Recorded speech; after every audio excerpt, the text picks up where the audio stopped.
தாத்தா வந்து வீடியோஸ் எல்லாம் எடுத்து பார்த்துட்டே இருக்காரு ஒன்று ஒன்றா.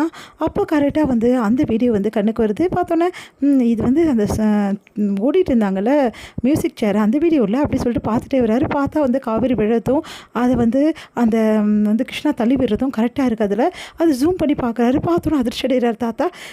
என்னைக்கு தீவன் இப்படி தள்ளி விட்டுருக்கான், ஒன்றுமே தெரியாத மாதிரி ஏதோ தெரியாமல் நடந்துச்சுன்னு சொன்னால் அப்படின்னு சொல்லிட்டு செம்ம டென்ஷன் ஆகிறாரு. உடனே தாத்தா விஜய் கூப்பிட்டு, விஜய் ஒரு நிமிஷம் இங்கே வாப்பா அப்படின்னோடனே, என்ன தாத்தா ரொம்ப பதட்டமாக இருக்கீங்க அப்படின்னு சொல்லிட்டு விஜய் கேட்குறாரு.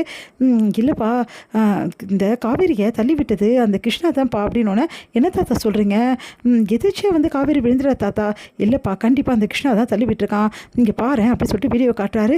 இங்கே பார்த்தல, நல்லா ஜூம் பண்ணி பாரு, எப்படி தள்ளி விட்டுருக்கான் பார்த்தல, அப்போது அவனுக்கு வேணும் தான்ப்பா எல்லாம் செஞ்சுருக்கான் அவனை அப்படி சொல்லிட்டு டென்ஷனாக வராரு. தாத்தா அமைதியாக இருங்க தாத்தா, இந்த விஷயம் வீட்டில் யாருக்கும் தெரிய வேணாம். ஏன்ப்பா அப்படி சொல்கிற, காவேரி கிட்ட சொன்னதானே, காவேரி ஜாக்கிரதையாக இருப்பா, டென்ஷன் ஆகிடுவா. அப்புறம் அவள் போய் கேட்க பிரச்சனை ஆகி வீடே பிரச்சனையாகும். என்னப்பா இது இப்படி ஒருத்தன் பண்ணியிருக்கான், எப்படிப்பா இப்படி விட முடியும், இதெல்லாம் கொஞ்சம் கூட சரியில்லை. எப்போ இவனை பற்றி தெரிஞ்சிச்சோ இதுக்கப்புறம் இவனை இங்கே வச்சிருக்கிறது நல்லதில்லை விஜய், உடனே துரத்தி வேணும் அப்படின்னோடனே, தாத்தா இவன் எதுக்காக இதெல்லாம் பண்ணுறான், என்ன காரணம், என்ன மோட்டிவேஷன் எல்லாத்தையும் தெரிஞ்சுக்கணும் தாத்தா. முதல்ல இவன் யாருன்னு தெரிஞ்சுக்கணும். நீ என்ன விஜய் சொல்கிற அப்படின்னோடனே, எனக்கு ஏற்கனவே இவன் மேலே சந்தேகம் இருந்தது தாத்தா. நான் அப்போவே வந்து காவேரி விழும்போதே யோசித்தேன், காவேரி தள்ளி விட்டது மாதிரி தான் என் கண்ணுக்கு தெரிஞ்சுது. சரி அது சொன்ன எல்லாம் டென்ஷன் ஆகிடுவீங்க தான், நான் எதுவும் சொல்லலை. என்ன விஜய் இப்படி நடந்திருக்கு, எதுக்காக அவனை இங்கே வச்சுக்கணும் அப்படின்னோடனே, தாத்தா அதுக்கு எல்லாத்துக்கும் ஒரு காரணம் இருக்குது தாத்தா. இவன் பின்னாடி யார் இருக்கா, எதுக்காக இவங்க வந்திருக்காங்க, உண்மையிலேயே இவங்க வந்து எங்கள் மாமாவோட ஃபேமிலி தானான்னு கண்டுபிடிக்கணும். என்னப்பா சொல்கிற, அப்போது உங்கள் ஃபேமிலி ஃப்ராடா அப்படின்னோடனே, எனக்கு என்னமோ அப்படி தான் தாத்தா சந்தேகமாக இருக்குது. இது எல்லாம் கண்டுபிடிக்கிற வரைக்கும் இவன் இங்கே இருந்தால் தான், நம்ம கண் பார்வையில் இருந்தால் தான் தாத்தா எல்லாம் முடியும்.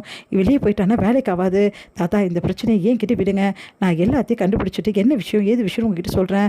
இல்லைப்பா, காவேரி கொஞ்சம் பத்திரமா பார்த்துக்கணும்ல, நான் பார்த்துக்கிறேன் தாத்தா, நீங்கள் இந்த விஷயத்தை தயவு செய்து யார்கிட்ட சொல்லாதீங்க ப்ளீஸ் தாத்தானோன்னே, சரிப்பா அப்படின்றாரு.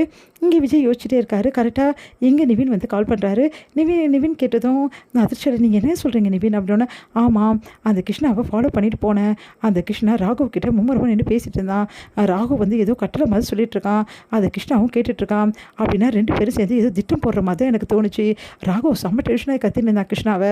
அதுக்கு கிருஷ்ணா கண்டிப்பாக நான் இந்த விஷயத்தை பிடிச்சிடறேன் அப்படின்னு தான் சொல்லிட்டு இருந்தான்.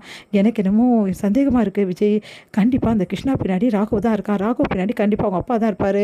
ரெண்டு பேரும் சேர்ந்து ஏதோ பிளான் பண்ணி நம்மளுக்கு எதிராக இதெல்லாம் பண்ணுறாங்க. அந்த கிருஷ்ணாவை சும்மாவே விடாதீங்க விஜய்னோன்னே, நான் பார்த்துக்கிறேன் நிவி, நீங்கள் அமைதியாக இருங்க. அந்த கிருஷ்ணாவை இப்போ நம்ம பிடிக்கக்கூடாது, கையும் களவுமா அந்த கிருஷ்ணாவை பிடிக்கணும்.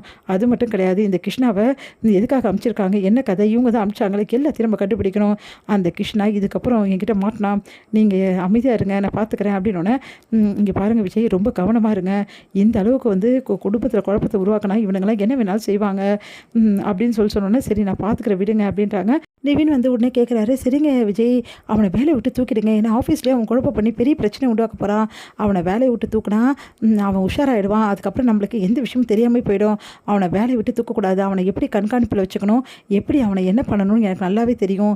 இப்போ நல்லாவே தெரிஞ்சு போச்சு, காவேரி அவன் தான் தள்ளி விட்டுருக்கான் அப்படின்ட்டு நீங்கள் என்ன சொல்கிறீங்க. உண்மையிலேயே வந்து காவேரி வந்து தானே வேலையா, இல்லை இப்போ தான் வீடியோ வந்து ஆதாரம் எனக்கு கிடச்சிருக்கு.